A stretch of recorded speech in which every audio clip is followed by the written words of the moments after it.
I just want to thank everybody for attending this afternoon. I just want to introduce our panel. We have Ed Hines, Kaj Larsen, Ed Byers, Jeff Gum, Drago, and Marcus Lutrell. There's more details of their bios in the program.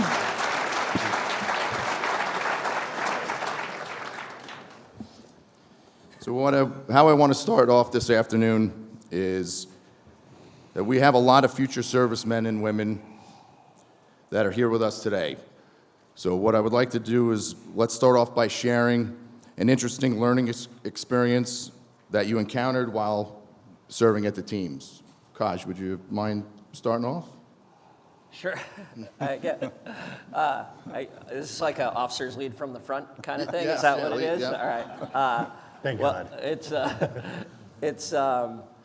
It's an extraordinary honor. It's hard to go first up here among guys who I consider not just my close friends, but my absolute idols in life and the most important people in the world who shaped me, who I am. I think I've known Marcus the longest here. Marcus went through 228 with one of my best friends, and then I was swim buddies in Bud's SEAL training with Morgan, Marcus's brother. So it's just unbelievable to be surrounded by such greatness. I think I've done okay in life, and what these guys have done to my left and my right is extraordinary, which probably brings me to the most fundamental, important lesson of my service is everybody up here, I think, except for this good-looking baby fella, two to my left here, Jeff Gum, I think every one of us was in the SEAL teams prior to 9/11 or in the pipeline, right, Ed, right? Mm-hmm. Yeah. And so what you learn by being a pre-9/11 SEAL is that life doesn't follow the path that you think it's going to take. Right? You can do your best to steer a course, but there's all these other forces and factors that push on you. And for all of us, with the small exception of Jeff, we entered a peacetime military and then very quickly became a nation at war. And how that shaped all of our experiences, both in the service and then when we transitioned out of the service, is something that I could have never planned for, never expected. And I don't want to talk too much with all this greatness up here, but what I will say is that that path of service took me to the highest highs in my life and allowed me to achieve everything else, more than I could have ever possibly imagined. But the flip side of that coin is that it also has brought me to the lowest lows. And everybody here probably knows Marcus's story. Mike, whose father is here in the audience with us today, and who Chris honors his legacy every day through his work. Murph was my roommate in training, and so that's the lowest lows. The flip side of this path of service is that there is sacrifice, and I think we've all experienced it. That's something that I would have never imagined on my birthday, first phase of training, September 10th, 2001, the day before all of our world changed. Well, thank you, Kaj. Jeff, you want to jump in since you're the Since I called you out. Post-9/11 baby? Definitely. So I was about my most transformational experience going through. I had everything going really well in Buds, didn't fail a thing. Then I got really sick. I got VGE before Hell Week. Ended up developing rhabdomyolysis in Hell Week. I had my dreams ripped away. People didn't know I had it. They just saw me performing really bad. So I was performance dropped. I refused to accept it. I called up the SEALs I knew. People vouched for me. I ended up getting back into training, went to the next class, was still really sick, went from never failing a thing to failing every single evolution. So, you can imagine you're feeling sorry for yourself. You feel bad, why is this happening? But was able to figure out what it was. I got healthy. I got back through and ended up crushing it the rest of the way through training. And going into business, going back to school, doing my MBA, you have a lot of challenges and things go wrong. And I ended up looking back at that what I thought was that horrible moment in my life, and it ended up being the greatest gift that I was ever given. So when you face yourself with something that seems really tough, and you feel you can just, if you change your mindset to it, and I'm grateful for this happening, and it's going to make everything worth so much more, then it's just the greatest gift that you can have, and a great lesson to have there as well. Thanks, Jeff. Marcus, would you like to add anything on this? Could you say the question again, please? Interesting learning experience that you took away from being in the teams.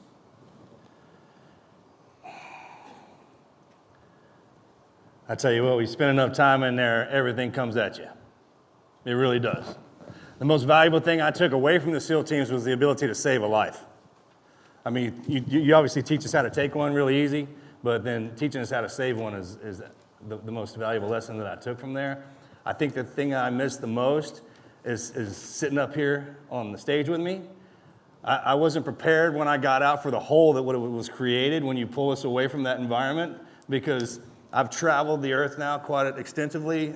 I've been fortunate enough to meet some of the most remarkable people on the planet of Earth, and none of them have ever filled that void. I've never been able to get into a situation where I was just sitting around doing nothing, and it was more impactful to me than anything I've experienced when I got out. It's the one thing that I miss, and I talk to all my friends who are doctors, lawyers, accountants, congressmen, senators, and I remember asking them, I was like, hey, when you get initiated into these new programs and you finally get done with them, was it as rewarding as what we went through? Not even close. So if you're setting yourself up for our path, the life is exceptional. It's an amazing thing. It really is. There's no other place like it on the planet of Earth. If you knew what you'd created, you'd probably get rid of it. There's a reason why it's so difficult, and there's a reason why there's only a handful of us. While we're in it, we don't think about this kind of thing, and if I had to tell you the downside to our program and what happens to us when we get out, it's the miss. And it's always there. It's like this constant thing. Can't get rid of it. And I try all the time. But I think that's just the Almighty's way of reminding me that there's something more, there's something very special and something that I love very much that's never around me anymore. And I can still feel it. And I think that's one of the things that really got me the most. Very well said. Ed, you want to Sure. add? Yeah, I would like to build on what all three of these gentlemen have said so far. First of all, there's a lot of talent that's sitting up here, and there's this tremendous amount of experience. And it's really hard to narrow down the one specific thing or that one moment in your life that changed, especially early on. And what I can say to the audience here, like, first of all, where's my Norwich crew? There you guys are. It's always great to see you again, alma mater. We have a couple of Norwich alum up here. What I would say is that no matter what you do in life, it doesn't matter what you chose to do as a profession. And you just got to give it your absolute all, and do not let anyone stand in the way of you accomplishing that passion. There's a component of Special Operations Forces known as the 5 soft truths. And the last truth of that is the majority of Special Operations missions require non-soft personnel.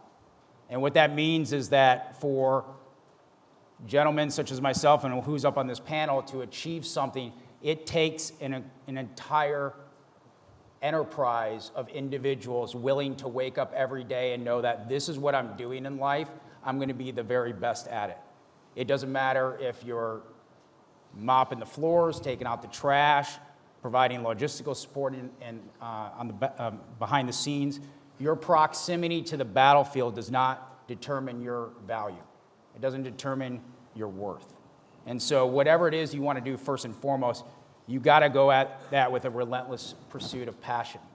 Many people throughout my early days never thought I had a snowball's chance in hell of becoming a SEAL. And so you have to silence that noise around you and just go after what it is that you're tackling. To build on what Marcus said is, I think it's a very important thing. I started off as a corpsman myself, and coming from a faith-based background, one of the most important responsibilities you can have in the world ever throughout your life is the power to determine whether or not somebody lives or they die. And for the gentleman up on this panel, that can be determined in milliseconds. That is the greatest responsibility a human being can have on this earth.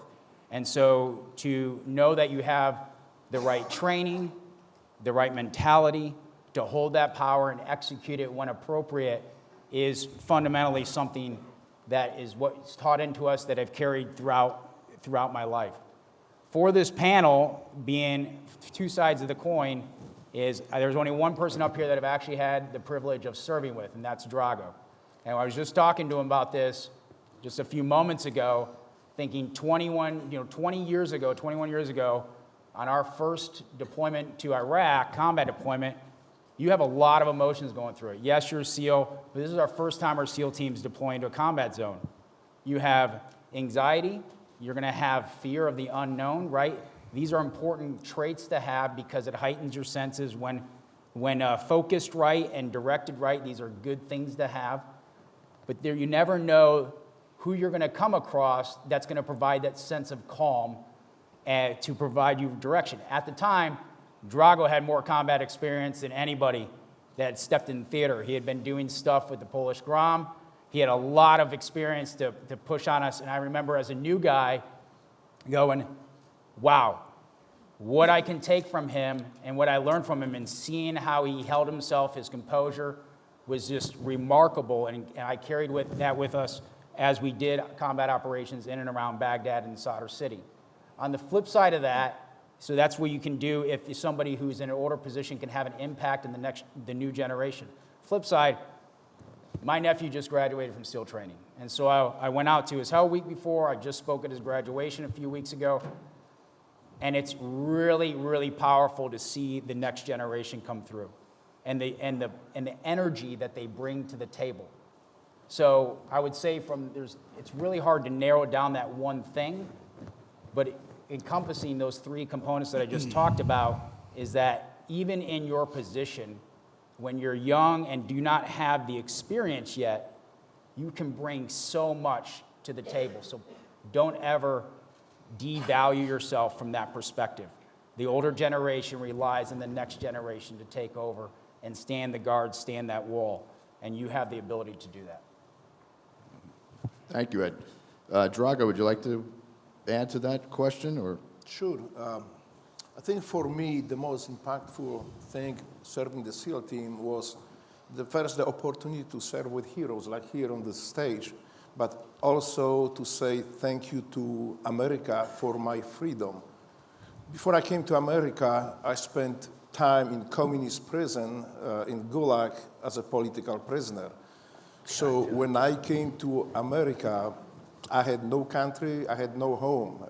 America gave me a country, gave me a home, and gave me everything that I have today, including my beautiful wife up there. So for me, that was very important that I could actually express myself and say thank you. I want to first, a small disclaimer. As you can hear from my accent, I'm not much of the speaker. I'm better with bullets than with words, so please be patient with me. But when I still remember when America was attacked, I just wanted to go and kill all the savages there facing us and trying to kill us, those people who harm American citizens. So I had the chance and opportunity to do it, and I'm very grateful for that. And I would like to say thank you to all of you for my freedom. Well, that's very powerful. Hopefully everybody understands the meaning.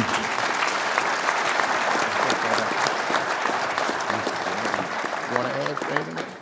Wow, well, that's hard to go after. Right? But as a speaker, you'd never want to do that in your life. But following Drago. But no, very simple. Look, I look out and the last 2 days, every single one of you, all these cadets and these, I'll call you young people because they're old, I'm not. But we look at that. It's amazing to us that you have that much vigor in you, just the energy to want to do this. And maybe the SEAL teams. I mean, I went from enlisted. I was called a Mustang. I had dirty fingernails, so to speak, from listening to an officer. And I think just one of the things you will find, and I think, your service is going to be your life in some sense. It's not going to be your job. It's going to be who as a person, become in some sense. And your spouse will know it, your family will know it also. But what you will learn over it is that besides the adversity that you're going to go through, which is wonderful, is that, and I'll say this to anyone, I think one of the most important things I ever really learned, and it's kind of hard, but is you don't fight for what you hate. Nobody up here fights for what they hate. They fight for what they love behind and beside them. Okay, and that's going to be important in your life as all you are going through and having those adversities in your life and having those hard trial times. Just always embrace that. What you do, your brothers, sisters that are beside you, in front of you, behind you. That's a very important thing. I mean, it's a very important motivator that we all. I felt, in Iraq, and in Afghanistan, I never really felt it in a lot of other places in my life. But that was a very critical part of it. And as you go on this journey, all you guys and ladies, and just embrace that. And I guess SEALs would say, embrace the suck, because some of it's going to suck. But just be in love with it. Excellent. Thank you. So, Marcus, I'm going to focus this question over to you, okay? But I'm going to answer it myself first. You give me the answer? Good. Yeah. That's a B. getting out of the teams, and as Marcus mentioned, it's that, the miss. You're missing all these guys. You're missing the lifestyle and the brotherhood, and it's a huge emotion and a huge void. And sometimes when you get out of the service and you're home and you're not around each other, you kind of forget yourself, right? So there's a lot of time and a long time that I forgot who I was as a SEAL, forgot that mindset, and then it took a lot for me to get back into that mindset, to get myself out of that hole, okay? So my question for the panel is, how do you keep yourself positive and motivated and maintain the SEAL mindset now that we're no longer in the teams? You want me to get that? Yeah, if you can. I got the best piece of advice from the Admiral. Because in my family, it was no wife, no kids from 0 to 40. You're trying to figure out the man you're not. When you turn 40 years old, the boss he'll put her in front of you, and that's when you settle down. You want to get all that silliness out of your system. Our women are the greatest thing God ever gave us. Hands down. They've done a study over time, what happens when you pull women away from men. It's called prison. We just separate by color and kill each other for fun. So I was sitting in there, I went to go see the Admiral, and he goes, I'm going to give you some advice on marriage. And he had given me advice on everything else. So I was listening. He goes, you need to understand, she outranks you. You can't talk back to her, you can't yell at her, you definitely can't hit her. If you ever walked up on a man talking to your wife the way you do, you wouldn't just beat him up, you'd kill him. He goes, let me tell you something, every day when you get up in the morning, this is your job. And when he explained it to me like this, I really felt it. Because he goes, I'm going to have to pull you off the line, the combat line. I was like, well, what do you want me to do? I don't know, you want me to work out harder or anything like that? I don't understand. He goes, let me tell you like this. If I came into the platoon space and walked right up to you and said, hey, look, for the rest of your life, you're going to have to wear civilian clothes. I'm going to let you marry that hot chick right over there. You're going to help her raise her babies. You're the chauffeur. You're for protection and enforcement. You understand me? You try to get out of line a little bit and act like a frogman around. When there's no frogmen around, take a walk and cool off. And he just kept hitting me with that. He goes, this is your assignment, the most important one you got. When those kids came online, that's why you don't see me in the public anymore. I'm trying to be a great father. That's a hard job. That is a hard job. My father was mean. It wasn't anything like me. I was scared to death of him. And the first time I ever had to step into the father role, I became him. I didn't know any other way. You do what you're taught, what you've seen, and if some of y'all came up with dads and fathers like we did, man, you got it physically put into you. And I think about that every day when I wake up. My feet hit the floor, first words out of my mouth is, I will serve. And then I have this whole routine that I go through. And before 10 o'clock, man, I make my bed every morning just like the Admiral says. Only problem is I try to make it, sometimes she's still in it, so I don't know what to do about that one, but I'm running into that problem every now and again. But when it came time to that marriage, I had to completely shift my gaze. There's some of the guys that were married while we were in the teams. I didn't realize how special they were and how hard that job was. I wasn't in when I did this. I had been out for a little bit. And she was the best thing that ever happened to me. I follow her orders. She knows she can see me. She can actually see what's inside of me. So no matter how hard I try to buck or fight or pitch or something like that, she just kind of steps back and waits and then hits me with it. And then I'll do my thing and go do my business. Because team guys, you got to tell us what to do. And I mean really tell us. You know why? Because the way we're taught and we're coming up, if you go out and do something that you're not told to do, we get in trouble. Matter of fact, most of the veterans out there, the reason they don't do nothing is because no one's telling them to do it. In our world, you have to be ordered to do something. So a lot of us have a problem with that. For every 10 you're in, it takes 2 to detox. Remember, I told you that. That's what happens when you get out. And the best thing that ever happened to you is that God gives you one of his girls. And I met mine on a blind date. I knew she was the one immediately. Ask any of these guys. I showed up the next day at her house. She wasn't even expecting me. And we've been married for, you know. I can be a bit intimidating when I want to. So I never left. But that was some of the best piece of advice I got, and one of the best things that ever happened to me was her. That's great. That's great. And Kaj, you're Ed?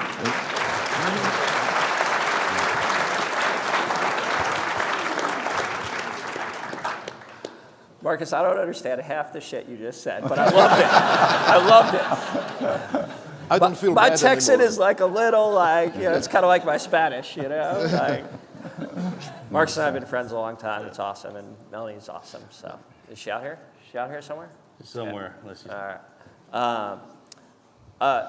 Look, when I think about SEAL transition and transition out of the teams, I'll say 2 things. Like in the service, like we're taught to operate as a team. Like if we're all out, you know, and we meet another SEAL, we don't say like, were you a SEAL? We don't even say really, are you a frogman? Like you say, were you in the teams? That's how we talk to each other. Were you in the teams? And that's because at that moment, like the team is the most essential part of your life. And then what happens is that when you get out, everybody tends to be kind of a lone soldier, right? And we lose like some of that support network and that support system. So the first thing is the sort of connectivity, but the second thing is that you have to reimagine your identity when you get out of the SEAL teams. You see a lot of guys who end up doing things that approximate what they did when they were in the teams. And being in combat, serving with your brothers, is the most intense and the most clarifying and in some ways the most pure moments of your life. And you can never replicate that. So what you have to acknowledge is that the Overton window shifts. Now that Overton window can shift to the left or to the right. If it shifts to the right and you keep chasing that exact same adrenaline, dopamine rush that you got in combat and in service, like you can't achieve it. The only way to achieve it is through all these negative externalities. And you see this happening with guys, right? They get into like trouble or drugs or alcohol or addiction or whatever their addiction. Sometimes it's even like a non-addiction related addiction, right? Extreme skydiving, like pushing that envelope, pushing that edge. And you have to be careful if the Overton window shifts to the right. I would make the argument that you can achieve some or a corollary effect in terms of how you feel about your own self-identity through shifting that Overton window to the left and through doing things that retain a sense of purpose and a sense of mission. So when you transition out, if you, and then can find for yourself and help your teammates find a similar sense of purpose and mission as when you're in, I would say those are the keys to a successful transition. Thank you. Jeff, you want to jump in there? Definitely.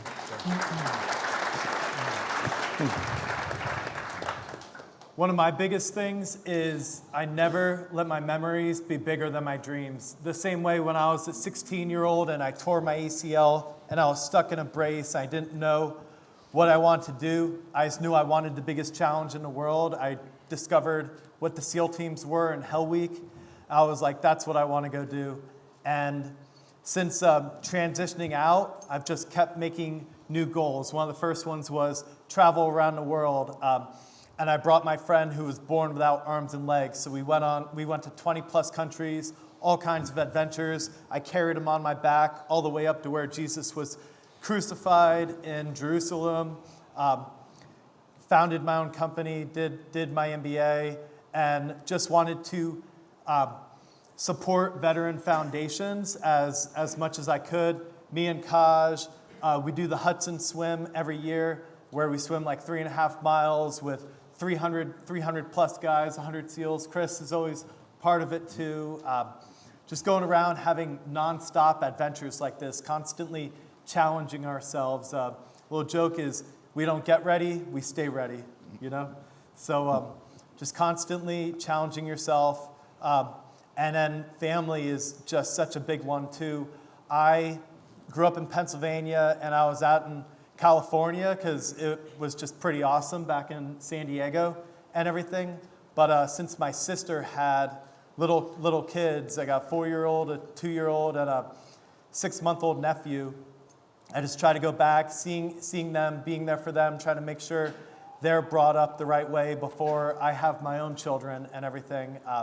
It's just taught me so much. Thanks. Ed, Byers.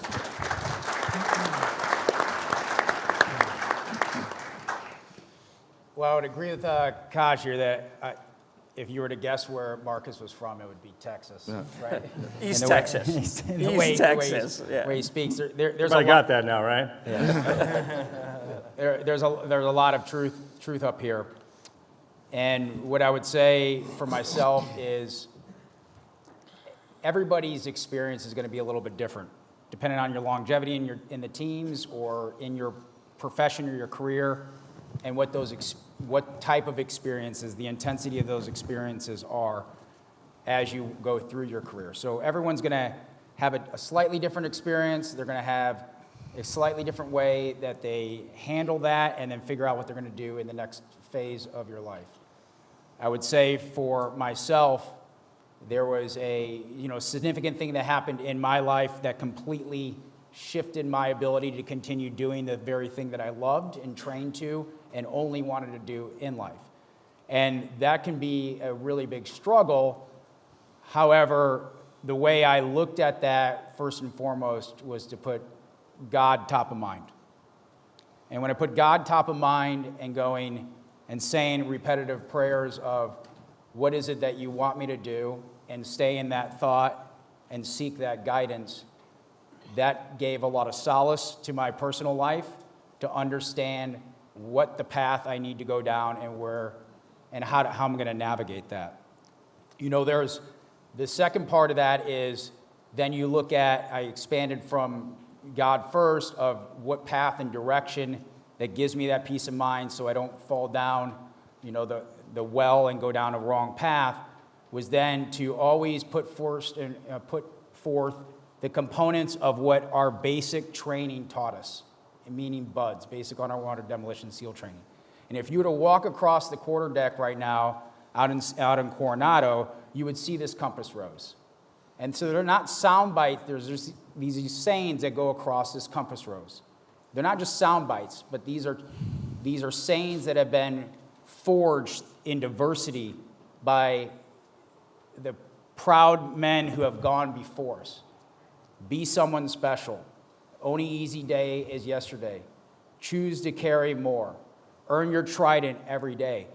These aren't just random sayings. These are a way of thinking. It's a mentality of how you need to attack life and go through life. And so for myself, it was always putting those first. When I look out into the audience right now and I see, World War II veterans, Korean War veterans sitting in this audience, I think about what it is that they experienced on a global scale, a global war, the intensity that they went through, and then when they came back, how they impacted society. This medal, the Medal of Honor, has 6 different characteristic traits to it: sacrifice, integrity, patriotism, courage, commitment, and the last one is citizenship. And that's what we're called to do as you transition out of your professional military career life is that citizen component. And I don't think there's a better example out there for us as a go-by for those who were in the military than those that came before us. The World War II veterans, the Korean War veterans, they did their time, they did it well, they served their nation with honor under immense intensity and fear, and then they came back and created the greatest country on the face of the planet through economic growth and getting down and working hard, because that's what we're called to do as citizens. And so I keep God first, and I look to those that came before me of going, what's the example that they set, and I try to emulate that. Excellent. Very well said. Thank you.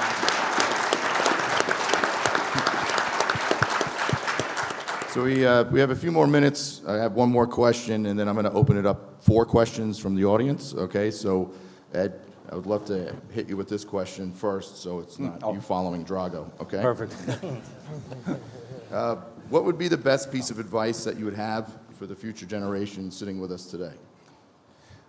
That's a good question. Where's the cadet I just talked to out in the lobby? There you go. There you go, brother. We were just talking about that, and I'm like, that's a hard question. It's a very difficult question to pin down. But just, finding your purpose, man, and creating that purpose for yourself. And everything you do, especially as you move forward and what you're going to do, and I've fallen victim to this myself numerous times, but is to just embrace what you're doing. At that moment, of what you're doing, that is what you do, okay?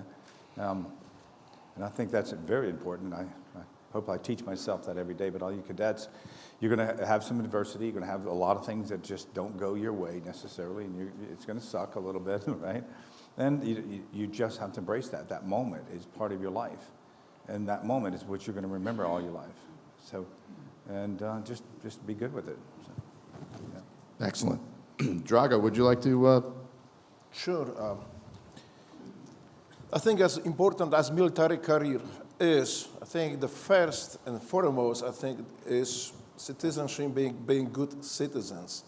And this is what I would advise people here. Well, in America, there is no limits. You can be whoever you are able to be. I'm not saying whoever you want to be, because sometimes, like, I can be an astronaut, but you can be whoever you are able to be. And there's a good example here is Lieutenant Commander Cox, Kathleen Cox. She is now commanding Navy SEALs.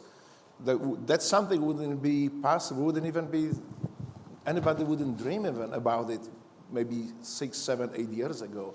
Our military is open, but and you can make the career set any way you want. But first, more and more, what should guide you is being good citizen, being good American. And that's my advice. Just keep this on first, and then anything else will follow. Thank you. Anybody else have anything to add to that? Jeff? Yeah, so I would try to eliminate any weaknesses that you have in your body. One way I look at this is, just like why I chose the SEAL teams, I didn't want to have weakness. We're like sea, air, land, special operations, commandos, and I apply that to like my body, physical, mental, spiritual, emotional.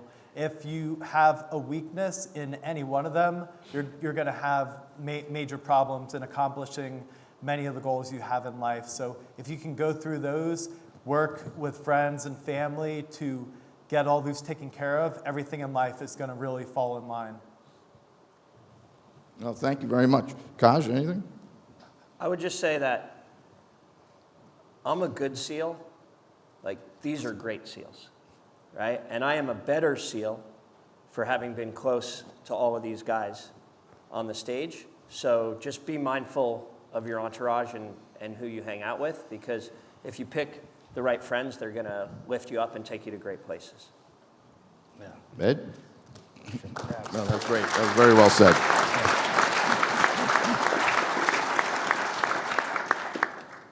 If there was one sentence, and just, I'm so proud of my nephew right now and the class gift that they gave to our community. They had one sentence saying on the gift they gave, and it was, "Lord, let me not prove unworthy of my brothers." And that right there adds sisters to it because we're all in this together. Let me not prove unworthy of those to the left and to the right of me. Period. Hoo-yah. Excellent. How about Marcus? Kaj hit it with me too. It's one of those deals. If you have a weakness inside of you and you know it, know it. Don't try. Humans can lie to themselves. It's the oddest thing. But let me tell you something. There's a human being down here that will backfill you. And it's usually wrapped in something that you don't want to hang out with. That's how the boss works, right? Guy's got a great sense of humor. Write that down. All right, so if there's something that you can't get or you can't get to, trust me, there's a human being that will get you there. And it'll show up.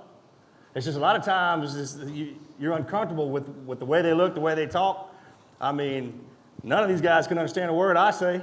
And then they patch me up with Drago. Where are you from, Virginia? Is that where you were born? Ohio, I can't get your accent, Ohio. But that part's true. And a lot of times when we wake up in the morning, you throw your armor on automatically, civilian-wise. Like you'll have your defense up. When you walk outside, somebody walks into you, you'll automatically hit them with something so you can go on about your way. It's so you don't want to get hurt. We all do that. Matter of fact, we get real good at it. Probably one of the primary things you do as a child is develop your defense. But then as you get older, man, the boss starts delivering people into you, right? And if you take the time to get to know them, man, they'll show you things that you've never even seen before. That's your superpower, is your friends and your teammates. Hoo-yah.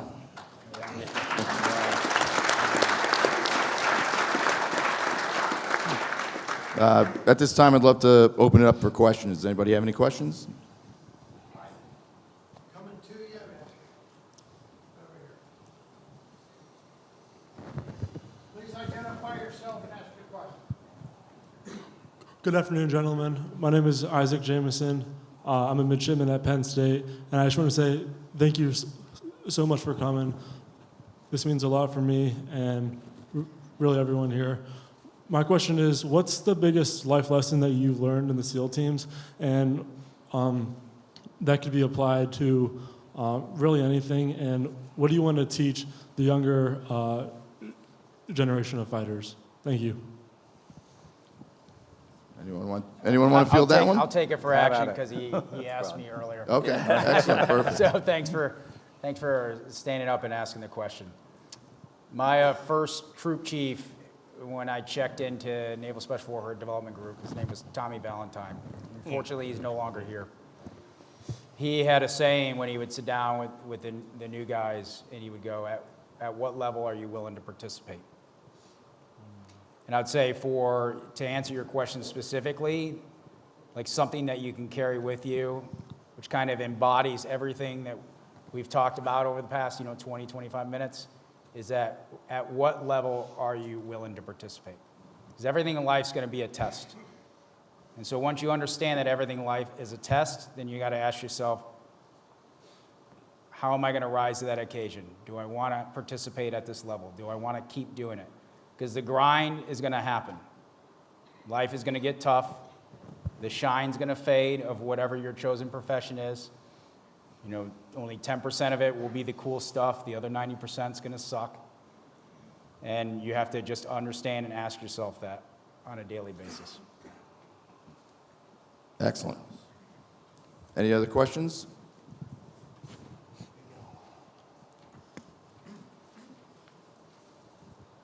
Afternoon, gentlemen. I'm Cadet Merrick with Virginia Tech Corps Cadets.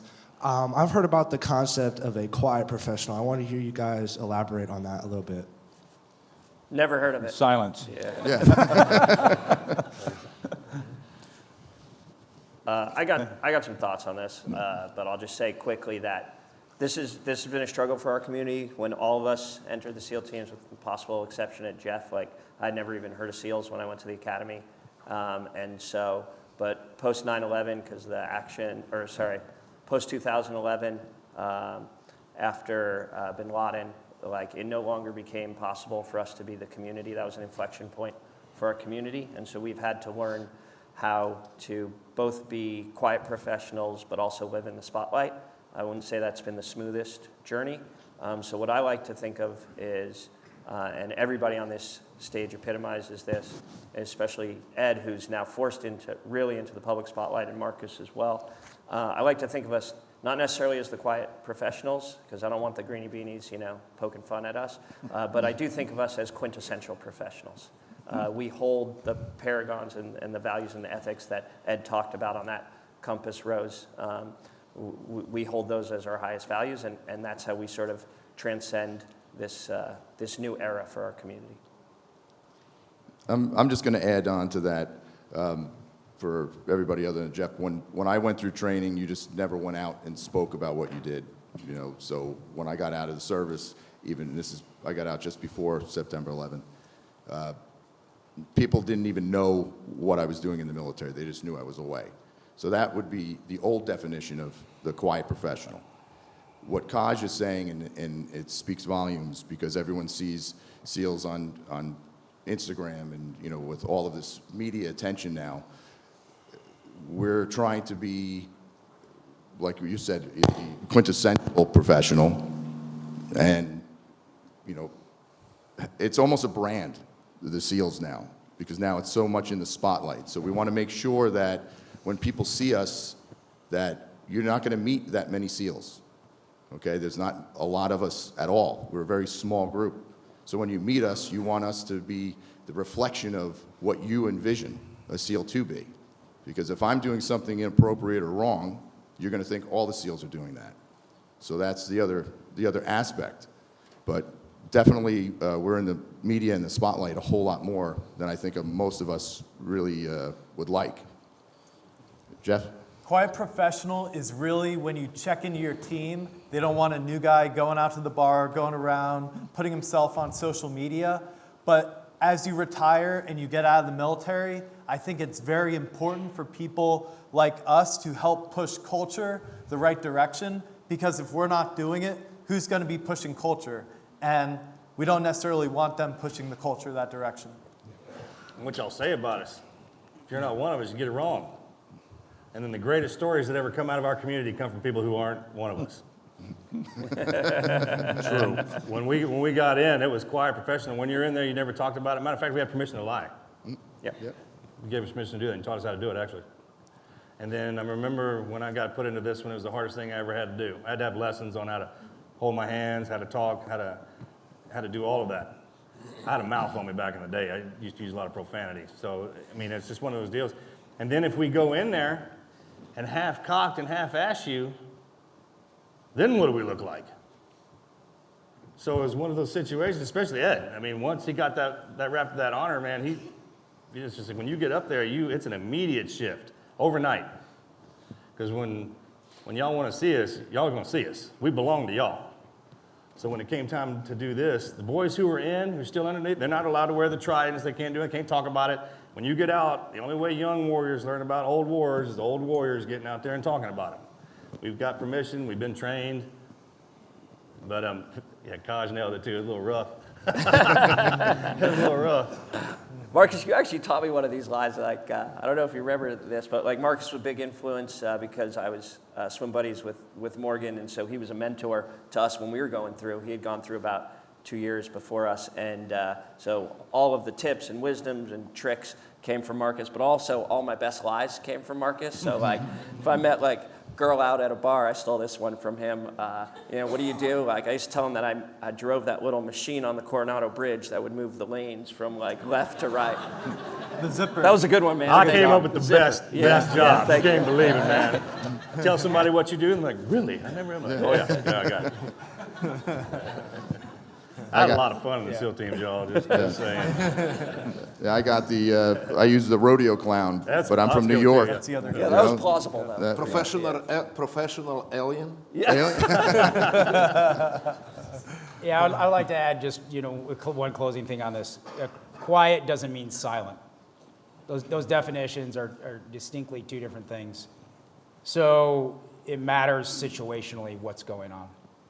I don't know about everyone else on this stage, but I wouldn't have never joined the Navy or wanted to become a SEAL if it wasn't for books that were coming out from SEALs in Vietnam, if the movie Navy SEALs didn't come out in the early 90s, You know, if those things were not there for me to consume, I would have never joined. And who knows what I would end up doing in my life. So it really just depends on when it is you engage and speak about the profession that you're a part of. If you're doing it in a time period when there's active conflict and that the things that you're sharing could potentially create a greater harm and greater risk, that's probably not the appropriate time. But telling the story, giving people an opportunity to look up and be inspired by individual stories, that has its time and it has its place. So quiet doesn't mean silent. Great point. We have another question. Good afternoon, gentlemen. I'm Brooks Wyllie from VMI. My question is, He's got a SEAL contract. how did your faith and morals guide your hard decisions? Drop. Hit the surf. Down. Really? Yeah. Yeah, fuck yeah.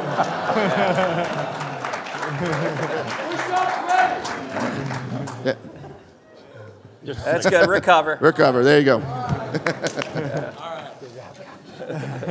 You were saying? Thank you. You're welcome. So, how did your faith and your morals guide your hardest decisions? That's a great question. What? How do your faith and morals... Say it again, please. How did your faith and your morals guide some of your hardest decisions? I'm going to leave that to someone with faith and morals to answer. Well, I think you've probably been online before and read the SEAL Ethos, for instance, right? That was written in 2005 originally. And it was written for a reason. And it was written to actually come up with guiding principles that we collectively agreed in. It's only 440 words, I think it is, the original document. And it's, I think a lot of people may disagree and may agree, but it's a very important document to say this is what a Navy SEAL is, and this is the morals. And you obviously we fall under the, as you know, the UCMJ, the Uniform Code of Military Justice, also, but that's a strict morality, right? There's things you can't do and say, and your conduct has to be becoming of your service. And I think the SEAL teams, we're pretty fortunate about coming up with that ethos 20 years ago. And that I think helps guide us. And obviously it's going to be written over time and constantly updated. But you have to live by those, because there's a lot of things that happens overseas that everyone can tell you about. You don't even know. There's no playbook for it. You have no idea what's going to happen. And all of a sudden you're in a situation where that core morality that you have, doing the right thing, that you believe in, that you follow. And I think it's a special thing about any special operation or any force out there really is like doing the right thing when you can do it. And you're sometimes the only person that knows you did the right thing. So. I'm just going to add on to that with the faith and morals. It's really doing the right thing when nobody's looking. So think of it that way. So when you're on a mission and there's nobody around, you kind of have a free will to kind of do whatever you want, or you may think that, but it's what's inside you that guides you, like Ed was just saying. So I try to teach the kids that if you're walking down the street and you see nobody's around, you see a piece of garbage, are you going to pick it up? If you're with a group of people, you may do it just because you're looking for that attention, because you know it's the right thing to do at that moment. But when you're alone, that's the best way of a check on who you are, is doing stuff when nobody's looking where you're not going to get any recognition. So that's kind of how I try to check myself. Anybody else? One more question. Oh, I'm glad I got it. There we go. Anyway, as a young man in the Army and being just in the lower part of the service, even though I feel I did a great job, but I always admired you young men and what you have gone through.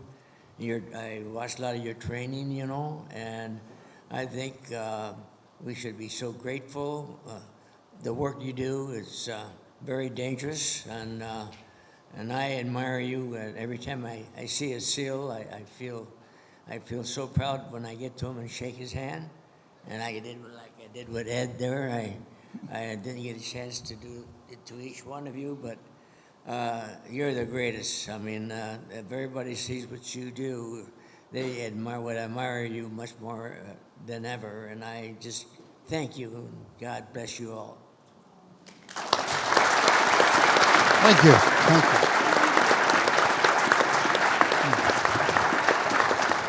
Do we have any other questions? Oh, we have a few more. If you, I don't see any. yeah, we have a couple. Yep. We get 2 more questions and that'll be it.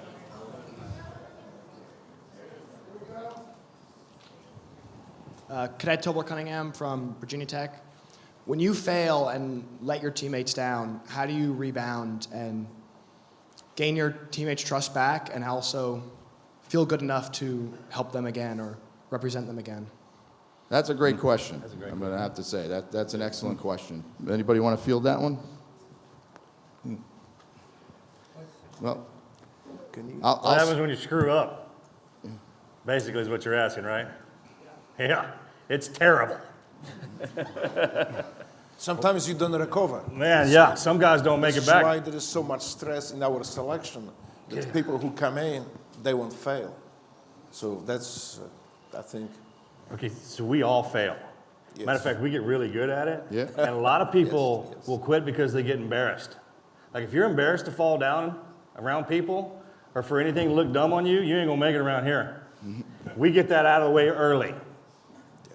Now, if you come in and you've been hooting with the Owls and you don't come out and soar with the Eagles with us, like if you're purposely dragging butt and we can see it, man, we'll come down on you like you can't believe. You don't survive with us. That's not a thing. And we all mess up. And when you do, we let you know. And then when you feel, there's a weight we put on each other. We don't ever talk about this. And it happens, one of the ways it happens is what you're talking about right now, what you just asked us. And you will work with everything you got to earn them back. It's one of the worst feelings you can ever imagine is if you didn't pull your weight. Period. That's a great question, man. We don't even talk about that. Yeah. Like, we don't even give that an option usually. You go in, as soon as you walk in there and you see another one of your teammates standing there, man, it's on. Matter of fact, it's on right when you get that trident. You constantly think about it, all the time. But yeah, that's a good question. That's a scary question, actually, man, in our world. Well, I'm going to just expand on it a little bit. Is just be accountable. You know, if you really mess up, you know, and we all fail, we all fall down, we all make mistakes. But it's the worst thing is when you point blame or you don't take accountability for it. Yeah. So man up or woman up. But just say, I messed up.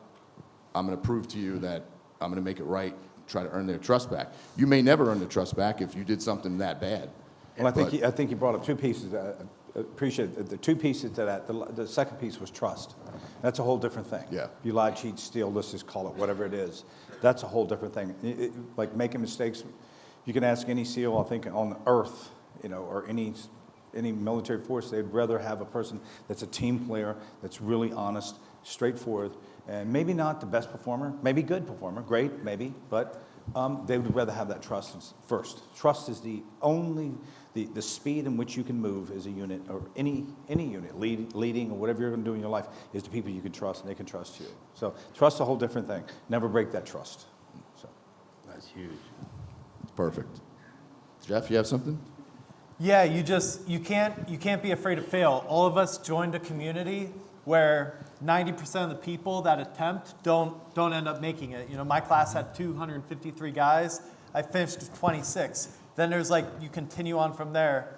Go to sniper school, 30% of the guys don't make it. Go to green team, 50% of the guys don't make it. But you're constantly just challenging yourself, trying to, you know, preparing as much as you can. And just, you just never give up. And, yeah, just can't be, it's like the man in the arena, you know? Great attitude. Yeah. If you keep great attitude, that's clutch. I mean, when we're out there suffering and bleeding and everyone's dying, man, if you got a grin on your face, that's good. Because we can all complain. And that just doesn't do anything but bring everybody down. We have one more question. Good afternoon, gentlemen. My name is Midshipman First Class Adley Lewis-Sane at the United States Naval Academy.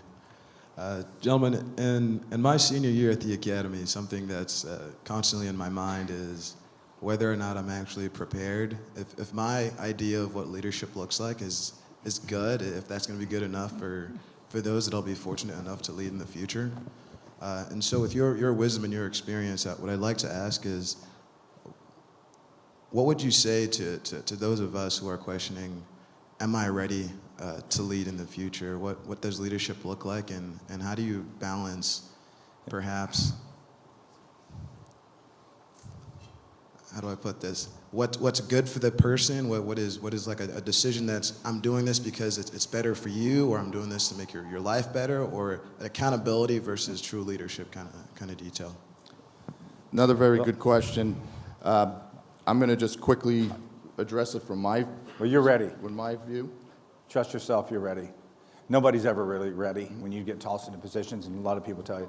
You can be tossed in a lot of positions. You're going to be tossed in positions where you'll be 22 years old, and I actually was tossed in a position. I was a young officer. I was prior enlisted.